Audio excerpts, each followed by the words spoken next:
El cumpleaños de Eddie es hoy. Tiene 33 años. Se despierta sobresaltado, jadeante. Tiene el pelo espeso, negro y empapado en sudor. Parpadea repetidamente en la oscuridad, tratando desesperado de verse el brazo, los nudillos, cualquier cosa que le indique que está aquí, en el apartamento de encima de la panadería, y no de vuelta a la guerra, en la aldea en llamas. Aquel sueño nunca pararía. Solo son las 4 de la mañana. Inútil volver a dormirse. Espera hasta que se recupera del resuello. Luego se levanta lentamente de la cama, tratando de no despertar a su mujer. Pone primero la pierna derecha en el suelo, siguiendo la costumbre, para evitar la irremediable rigidez de la izquierda. Eddie empieza cada mañana del mismo modo, un paso y luego cojear. En el cuarto de baño se mira los ojos inyectados en sangre y se echa agua a la cara. Siempre es el mismo sueño. Él andando entre las llamas en Filipinas en su última noche de guerra. Las cabañas de la aldea están envueltas en llamas y hay un sonido agudo constante. Algo invisible golpea sus piernas y él trata de aplastarlo, pero falla. Y luego intenta aplastarlo otra vez y vuelve a fallar. Las llamas se hacen más intensas, rugiendo como un motor, y entonces aparece Smith gritándole: ¡Vamos! ¡Vamos! Él intenta hablar, pero cuando abre la boca un sonido agudo sale de su garganta. Entonces algo le agarra por las piernas y tira de él desde debajo del barro del suelo. Y en ese momento se despierta, sudando, jadeando, siempre lo mismo. Lo peor no es el insomnio, lo peor es la oscuridad en que le deja el sueño. Una película gris que nubla el día. Incluso sus momentos felices quedan recluidos en una especie de agujeros hechos en una dura capa de hielo.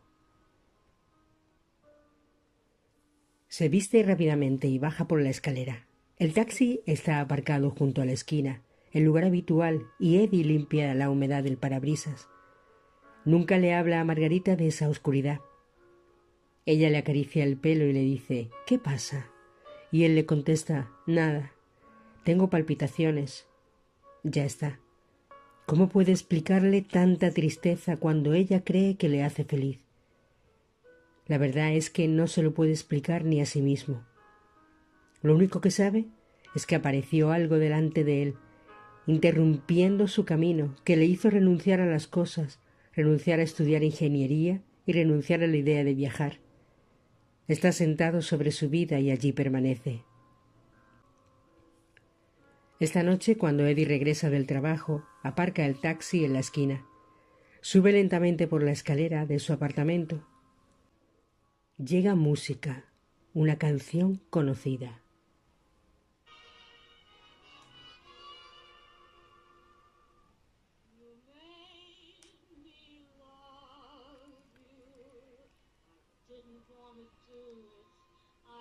Abre la puerta y ve la tarta encima de la mesa y una bolsita atada con una cinta. ¡Cariño!, grita Margarita desde el dormitorio. ¿Eres tú? Él levanta la bolsa blanca. Caramelo quemado del parque de atracciones. ¡Cumpleaños feliz! Margarita sale cantando con su suave y dulce voz. Está guapa. Lleva el vestido estampado que le gusta a Eddie. Se ha peinado y pintado con esmero. Él nota que necesita respirar. Siente que no merece ese momento. Lucha contra la oscuridad de su interior. «Déjame en paz», le grita a la oscuridad. «Déjame sentir como debería sentir». Margarita termina la canción y le besa en los labios. «¿Quieres reñirme por el caramelo quemado?», susurra. Él va a besarla otra vez. Alguien llama a la puerta.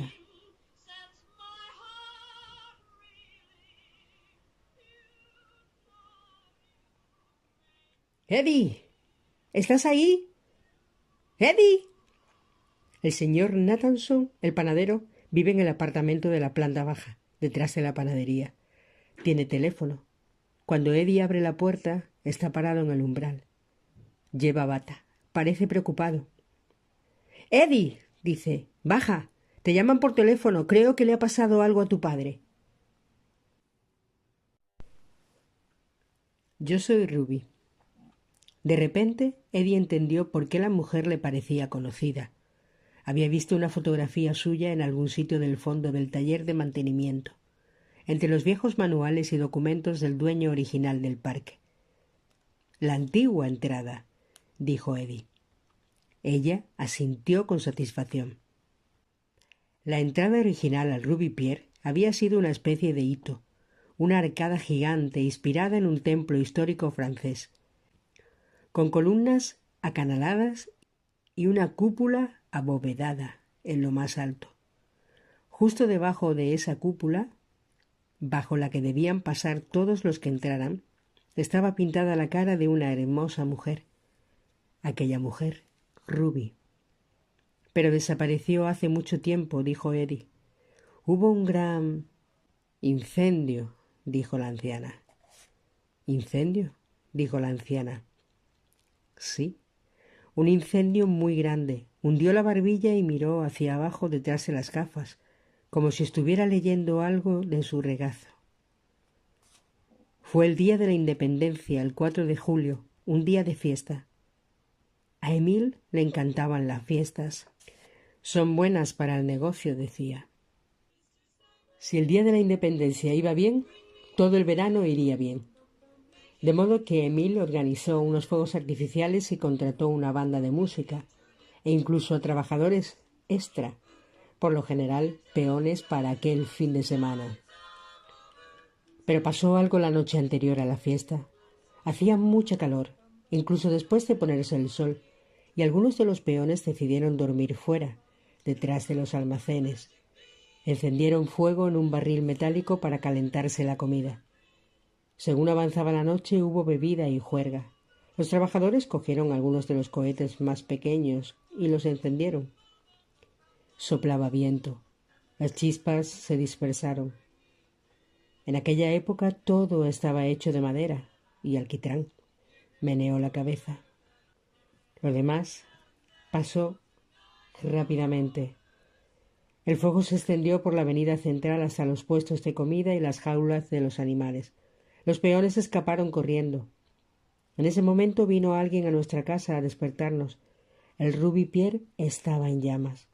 Desde nuestra ventana vimos el horrible resplandor naranja. Oímos los cascos de los caballos y los vehículos a vapor de la brigada de incendios. La gente estaba en la calle. Supliqué a Emil que no saliera, pero fue inútil. Claro que iría. Se acercó al furioso fuego y trató de salvar sus años de trabajo. Estaba dominado por la ira y el miedo, y cuando se incendió la entrada con mi nombre y mi retrato, perdió toda sensación de dónde estaba. Estaba tratando de apagarla con cubos de agua cuando le cayó encima una columna. La anciana unió los dedos y se los llevó a los labios. En el curso de una noche, nuestras vidas cambiaron para siempre. Como siempre corría riesgos, Emil había asegurado el parque por el mínimo. Perdió su fortuna, el regalo espléndido que me había hecho. Desesperado, vendió los restos abrasados a un hombre de Pensilvania, por menos de lo que valían. Aquel hombre mantuvo el nombre del parque, Ruby Pier, y con el tiempo volvió a abrirlo, pero ya no era nuestro. El ánimo de Emil quedó tan destrozado como su cuerpo. Tardó 3 años en volver a andar solo. Nos trasladamos a un sitio de fuera de la ciudad, un apartamento pequeño donde vivíamos modestamente, yo atendiendo a mi lisiado marido y alimentando un deseo. Se interrumpió. «¿Qué deseo?», dijo Eddie. Que él nunca hubiera construido aquel sitio. La anciana siguió sentada en silencio. Eddie examinó el inmenso cielo de color jade. Pensó en las veces que él había deseado lo mismo. que el que había construido el Ruby Pierre hubiese hecho otra cosa con su dinero. Siento lo de su marido, dijo Eddie. Más que nada porque no sabía qué otra cosa decir. La anciana sonrió. Gracias, querido. Pero vivimos muchos años más después de aquel incendio. Criamos 3 hijos. Emil estaba enfermo. Entraba y salía del hospital. Me dejó viuda cuando yo tenía poco más de 50 años. ¿Ves esta cara y estas arrugas? Alzó el rostro. Me las gané una a una. Eddie frunció el ceño. No entiendo. ¿Nosotros? ¿No nos vimos nunca? ¿Nunca fue usted por el parque? No, dijo ella. Nunca quise volver a verlo. Mis hijos sí fueron, y sus hijos y los hijos de sus hijos, pero yo no. Mi idea del cielo estaba muy lejos del océano. Estaba en aquel restaurante con tanto público, cuando mi vida era sencilla, cuando Emil era mi novio. Eddie se frotó las sienes. Cuando respiraba, soltaba vapor. Entonces, ¿por qué estoy yo aquí? Dijo. Me refiero a su historia, el incendio. Todo eso pasó antes de que yo naciera. Las cosas que pasan antes de que uno nazca también tienen importancia en nuestras vidas, dijo ella, al igual que las personas que viven antes que nosotros. Todos los días pasamos por sitios que nunca habrían existido si no fuera por los que vivieron antes que nosotros. Los sitios donde trabajamos, en los que pasamos tanto tiempo. Muchas veces pensamos que empezaron cuando llegamos nosotros, y eso no es cierto. Unió y separó las yemas de los dedos. De no haber nacido Emil, yo no habría tenido marido. Si no hubiera sido por nuestro matrimonio, nunca habría existido el parque. Si no hubiera existido el parque, tú no habrías terminado trabajando allí. Eddie se rascó la cabeza. Entonces, ¿usted está aquí por hablarme del trabajo? No, querido, respondió Ruby con voz más débil. Estoy aquí para decirte por qué murió tu padre. La llamada de teléfono era de la madre de Eddie. Su padre había sufrido un colapso aquella tarde en el extremo de la pasarela, cerca del cohete infantil. Tenía mucha fiebre. Eddie, estoy asustada, dijo su madre con voz temblorosa. Le contó que una noche a principios de semana, cuando su padre había vuelto a casa al amanecer, estaba empapado. Tenía la ropa llena de arena y había perdido un zapato. Según ella, olía a mar. Eddie pensó que también debía de oler a alcohol. Tosía, explicó su madre. Empeoró. Deberíamos haber llamado al médico inmediatamente. Hablaba de forma atropellada. Su padre había ido a trabajar aquel día, dijo, aunque estaba enfermo con su cinturón de herramientas y su martillo mecánico como siempre. Pero aquella noche se negó a cenar y en la cama tosía y respiraba con dificultad y empapó de sudor la camiseta. Al día siguiente estaba peor y ahora, aquella tarde, había sufrido un colapso. El médico dijo que era neumonía. Yo debería de haber hecho algo. ¿Y qué podrías haber hecho tú? Preguntó Eddie.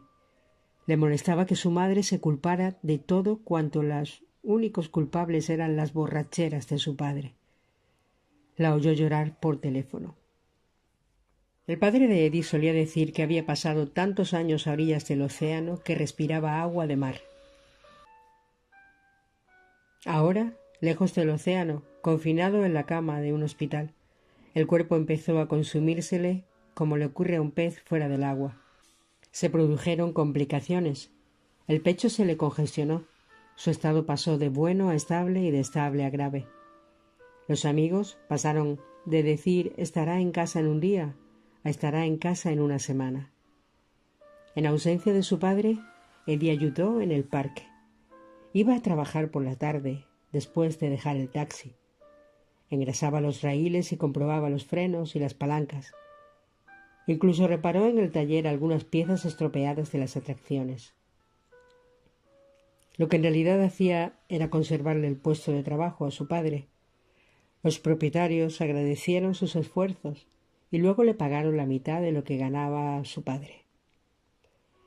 Él le dio el dinero a su madre, que iba todos los días al hospital y se quedaba a dormir allí la mayoría de las noches. Eddie y Margarita le limpiaban el apartamento y le hacían la compra.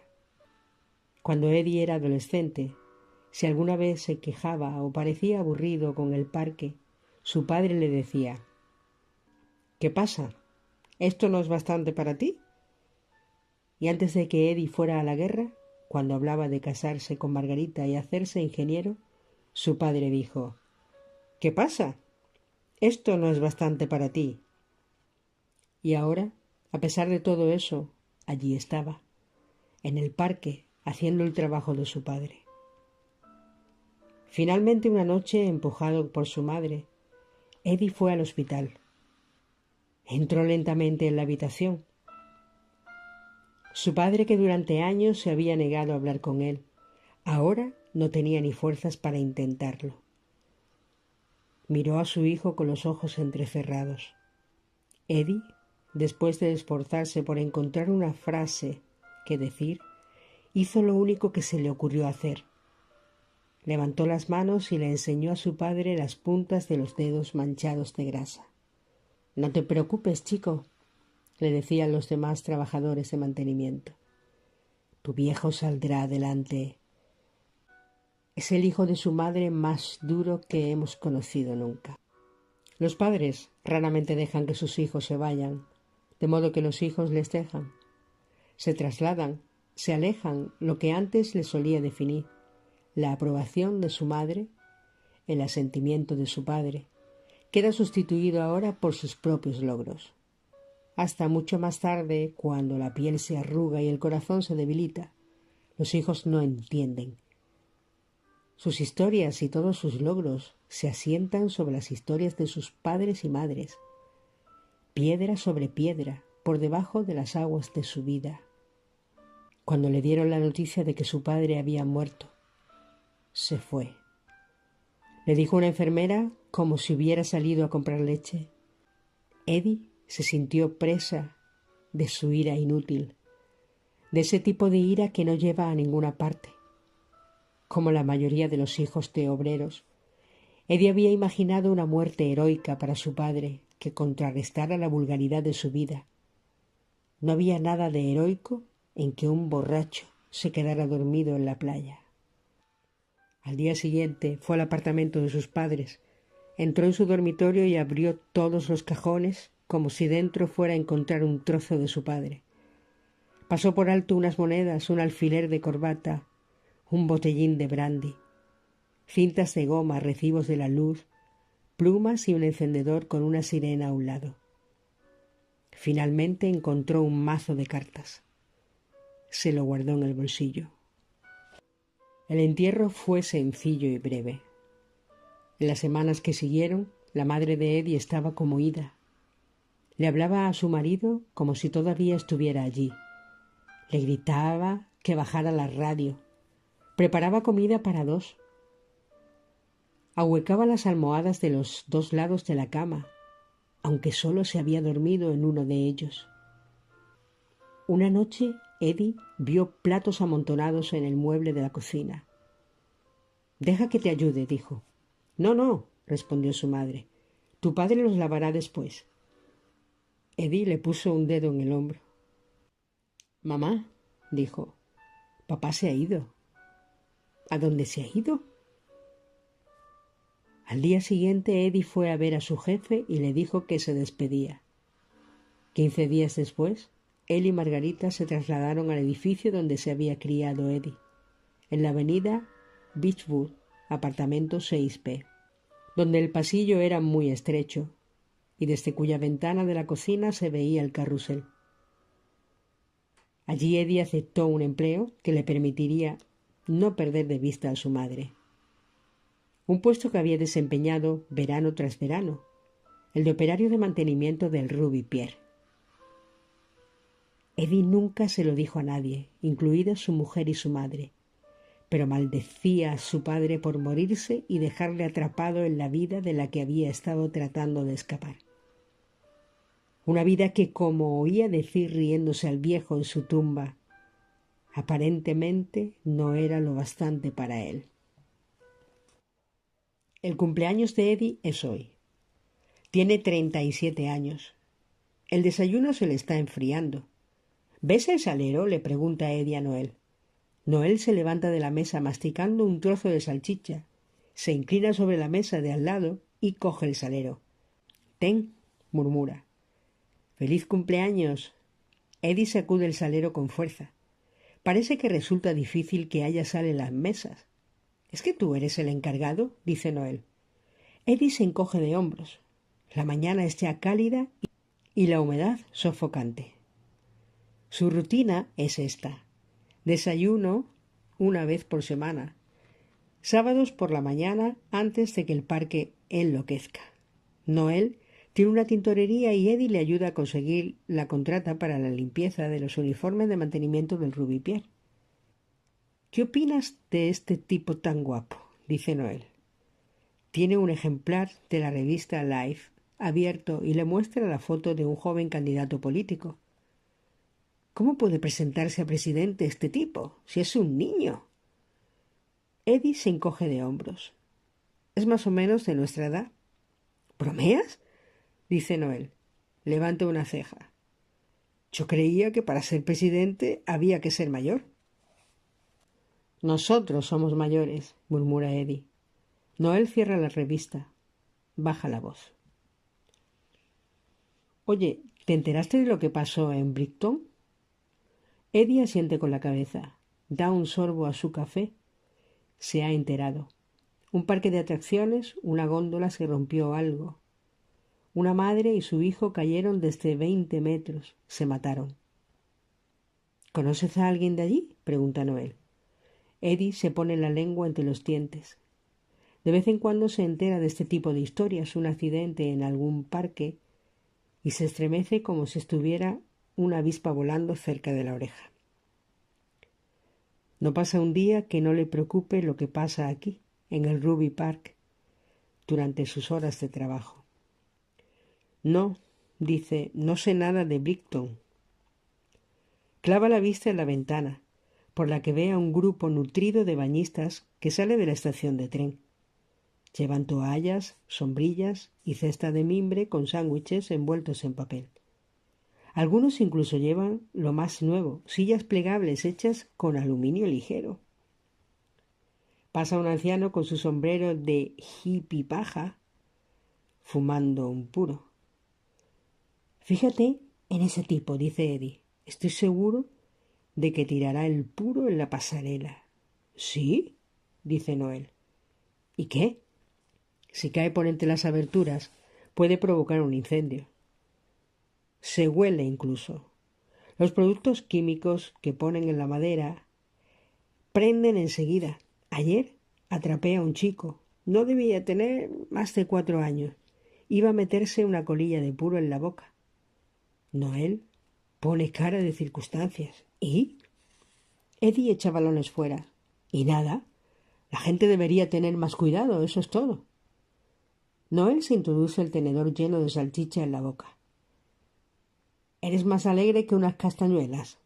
¿Siempre te diviertes tanto el día de tu cumpleaños?». Eddie no contesta. La antigua oscuridad ha ocupado un asiento a su lado. Ya está acostumbrado a ella y le hace sitio como quien hace sitio a un compañero en un autobús abarrotado. Piensa en lo que tiene que hacer hoy. Un espejo roto en la casa de la risa.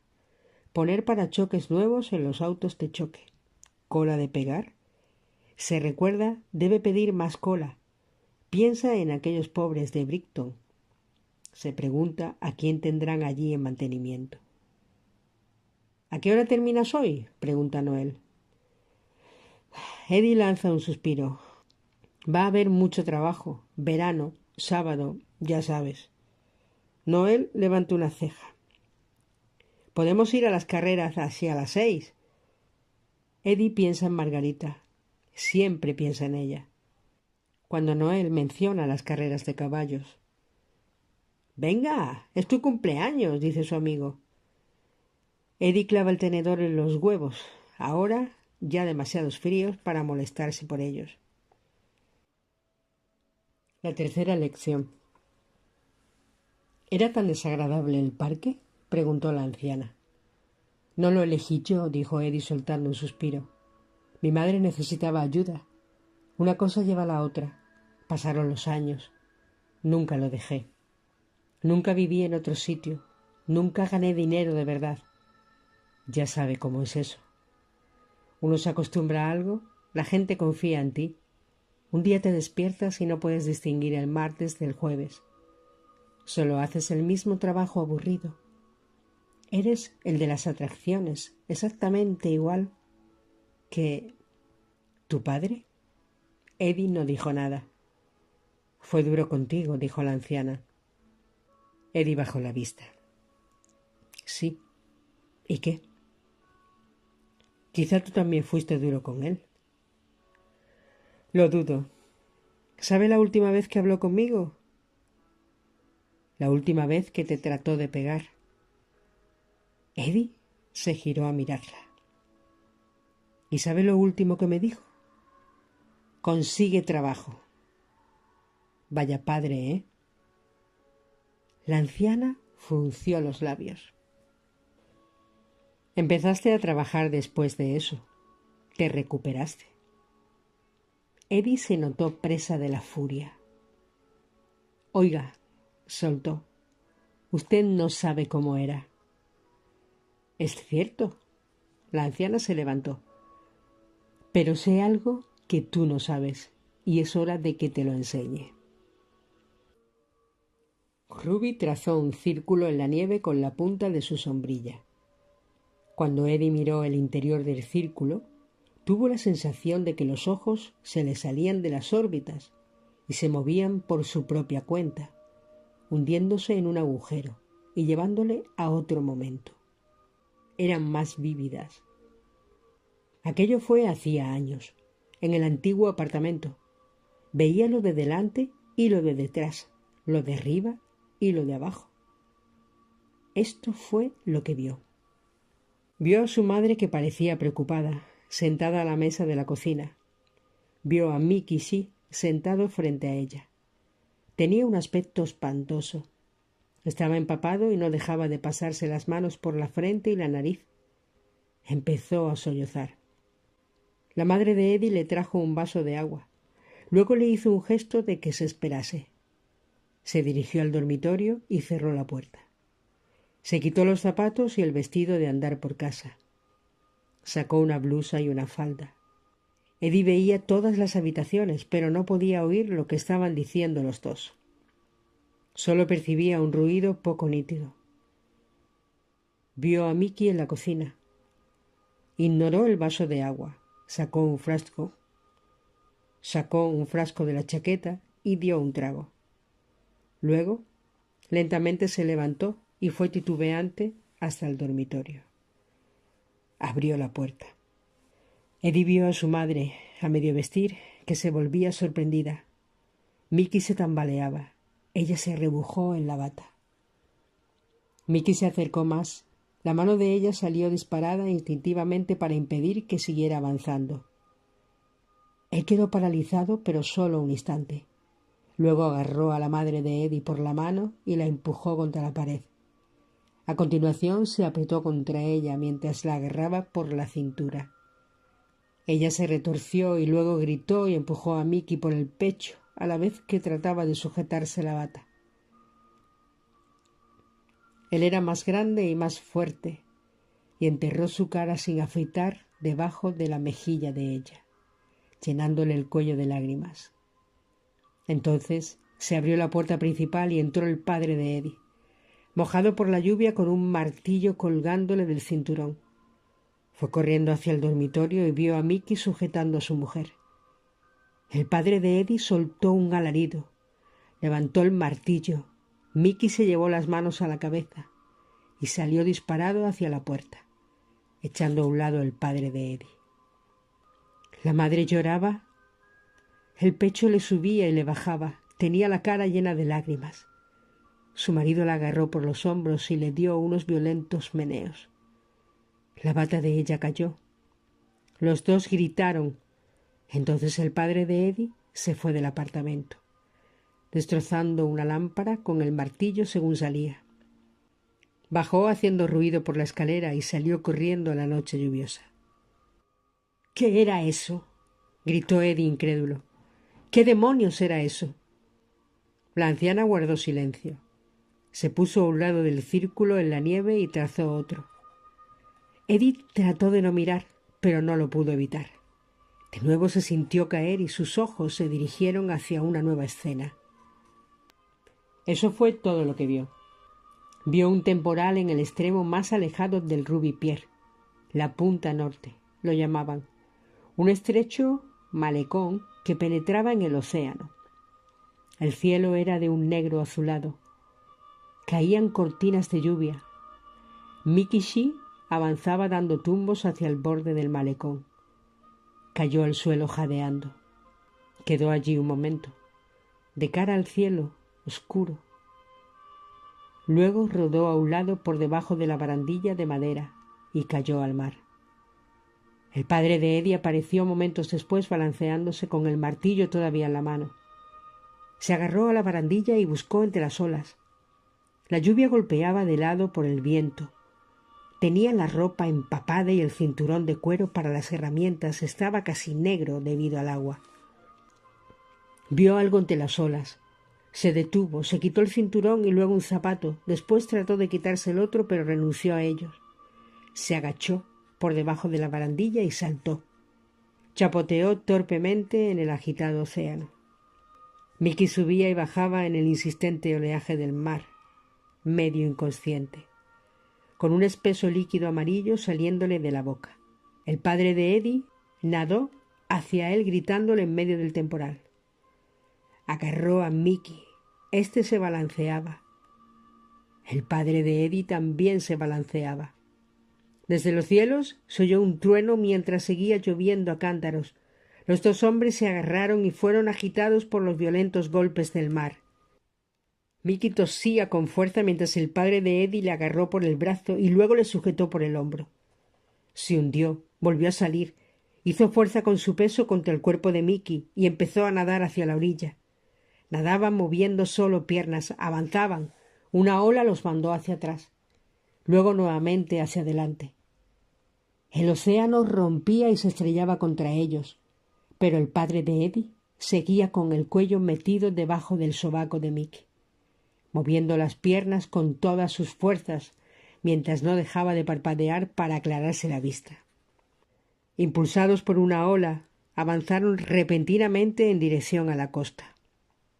Mickey se quejaba y daba boqueadas. El padre de Eddie escupió agua salada. Parecía que aquello no iba a acabar nunca. La lluvia caía con fuerza. La espuma blanca les golpeaba en la cara y los dos hombres gruñían y batían los brazos. Finalmente, una ola alta y rizada los levantó y los depositó en la arena. El padre de Eddie rodó desde debajo de Mickey y pudo sacar sus manos de debajo de los brazos de Mickey e impedir que éste fuera arrastrado por la resaca. Se retiraron. Tiró de Mickey haciendo el último esfuerzo. Luego se derrumbó en la orilla, con la boca abierta, que se le llenó de arena mojada. Eddie volvió a ver ahora de nuevo su cuerpo. Se sentía exhausto, acabado, como si él mismo hubiera estado en el océano. Le pesaba la cabeza. Ahora le parecía que no sabía casi nada de su padre. —¿Qué estaba haciendo? —susurró Eddie. —Salvando a un amigo —dijo Ruby. —¿Eddie? La miró enfadado. —Valiente amigo. Si yo hubiera sabido lo que hizo, le hubiera dejado ahogarse a aquel borracho. —Tu padre también pensó en eso —dijo la anciana. Perseguía a Mickey para pegarle e incluso para matarle. Pero al final no pudo hacerlo. Sabía cómo era Mickey, conocía sus defectos. Sabía que bebía mucho, sabía que perdía la cabeza. Pero muchos años antes, cuando tu padre andaba buscando trabajo, Mickey fue a ver al dueño del parque y respondió por tu padre. Y cuando naciste tú, Fue Mickey el que les dejó a tus padres el poco dinero que tenía para ayudarles a alimentar a la nueva boca. Tu padre se tomaba muy en serio a los viejos amigos.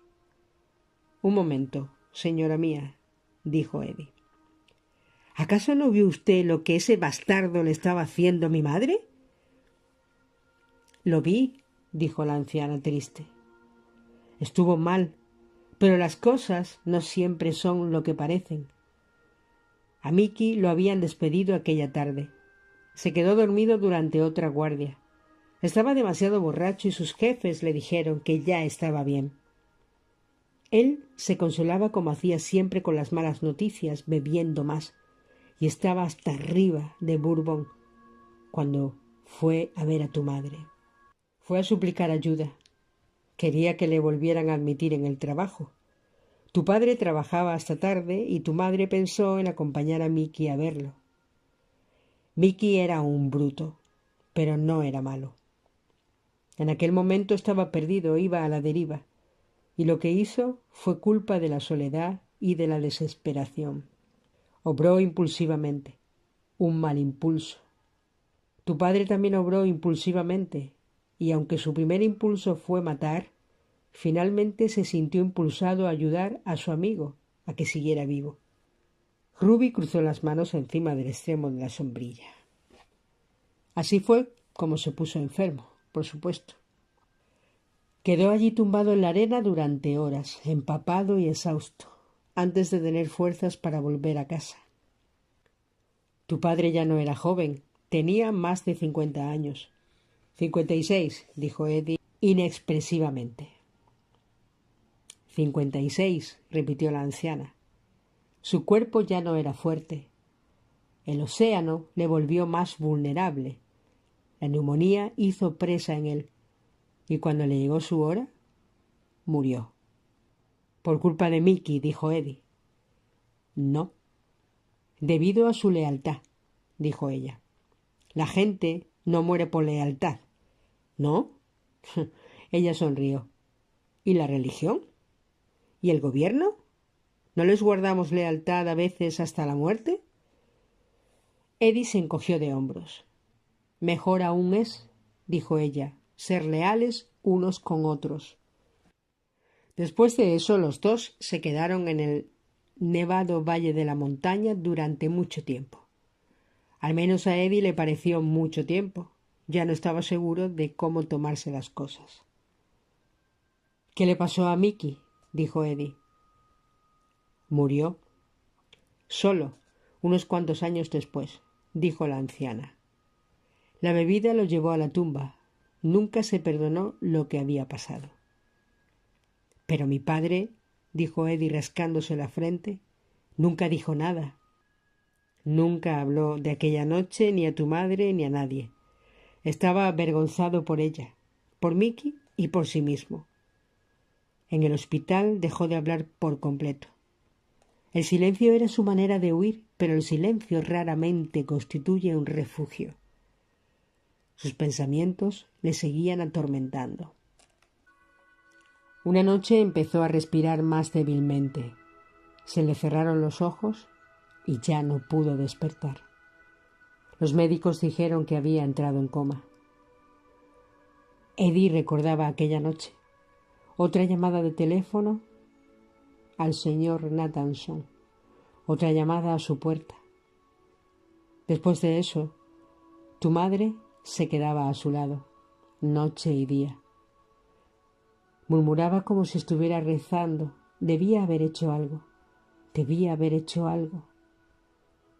Por fin, una noche, obligada por los médicos, fue a casa a dormir. A primera hora de la mañana siguiente, una enfermera encontró a tu padre caído sobre el alféizar de la ventana.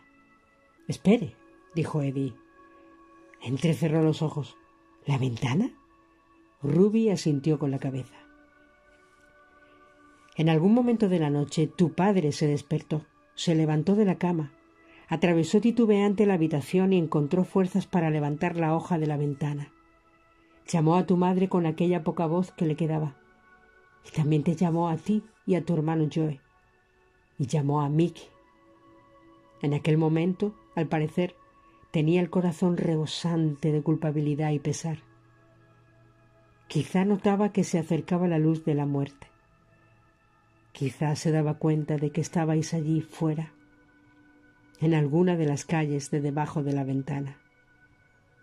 La noche era muy fría. El viento y la humedad en su estado fueron suficientes. Estaba muerto antes de amanecer. Las enfermeras que lo encontraron lo llevaron de vuelta a la cama, y como temían por su trabajo, no dijeron ni una palabra de lo sucedido. Se dijo que había muerto mientras dormía. Eddie quedó aturdido. Pensaba en aquella imagen final, su padre, el viejo resistente tratando de trepar a una ventana. ¿A dónde quería ir? ¿En qué estaba pensando? ¿Qué era peor cuando quedaba sin explicar una vida o una muerte?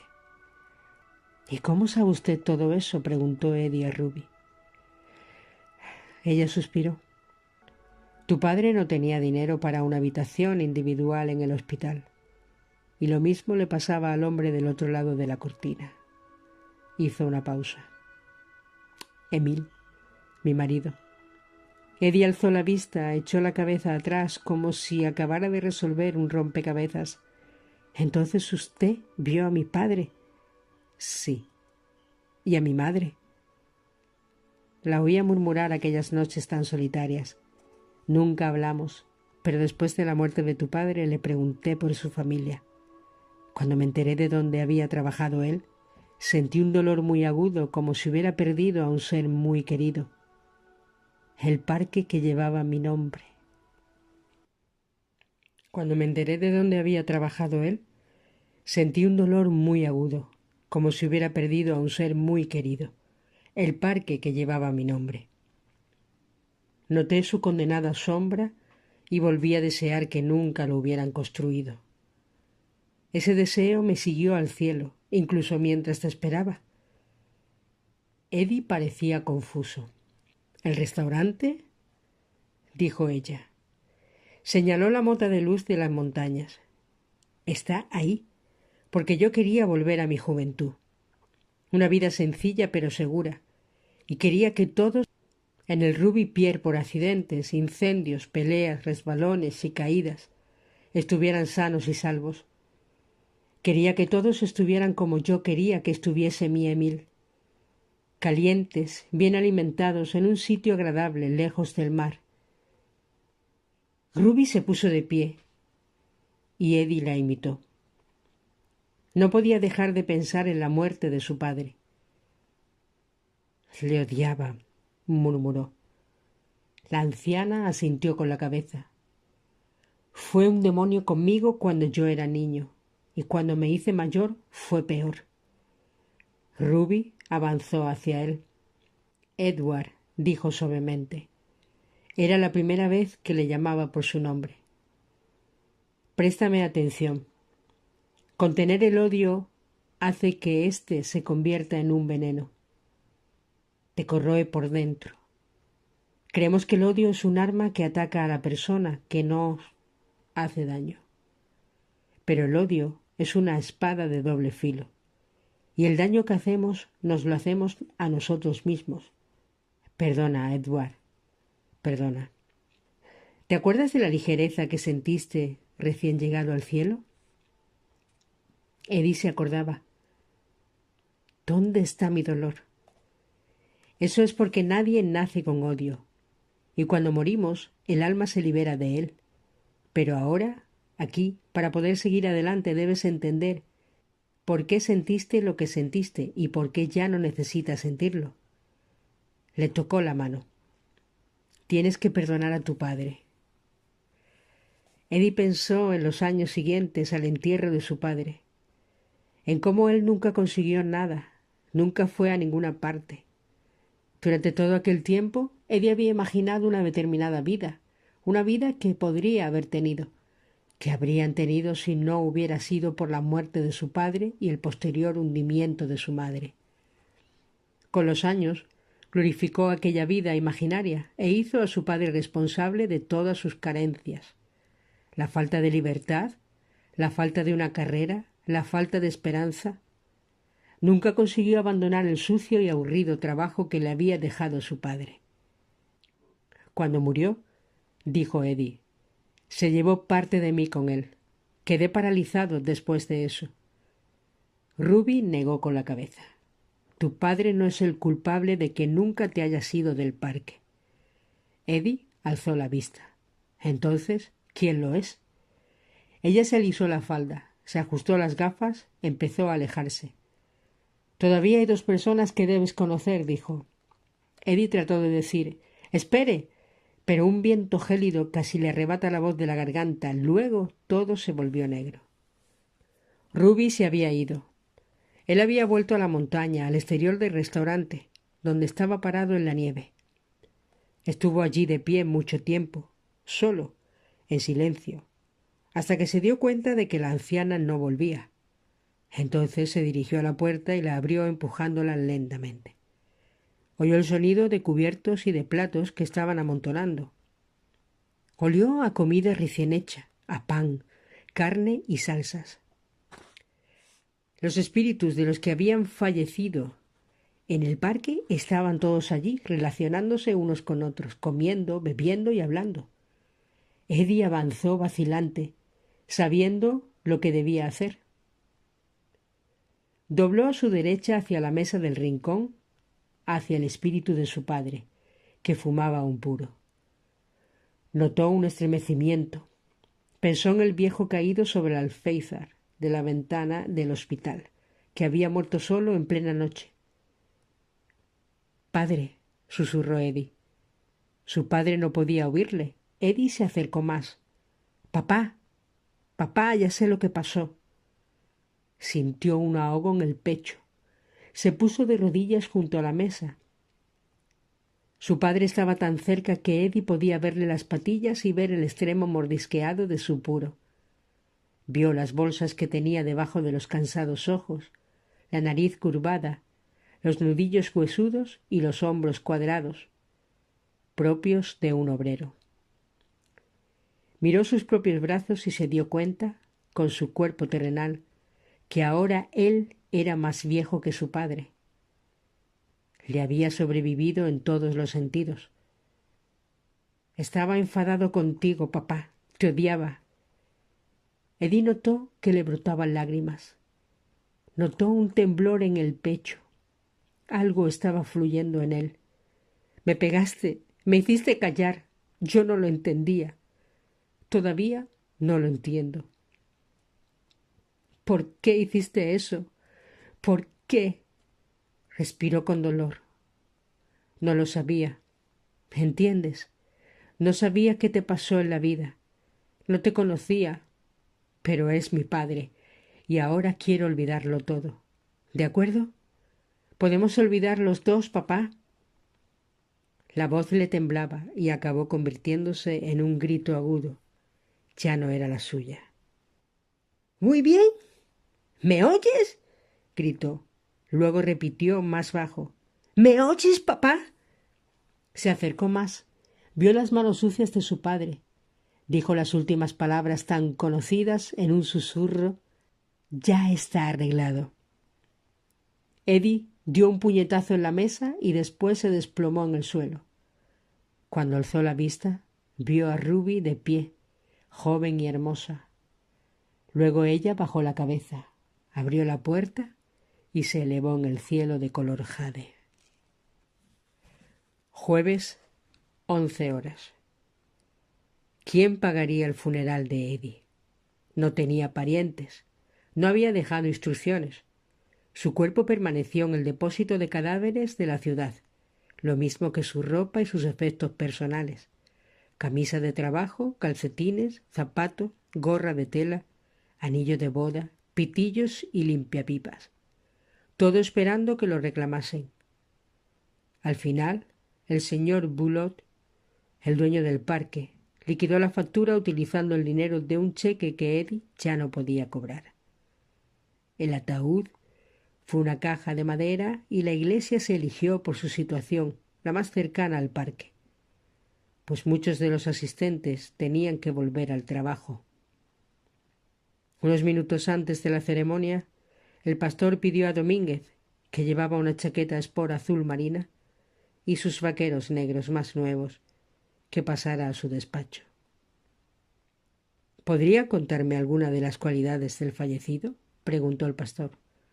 Tengo entendido que usted trabajaba con él. Domínguez tragó saliva. Nunca se sentía demasiado cómodo con los curas.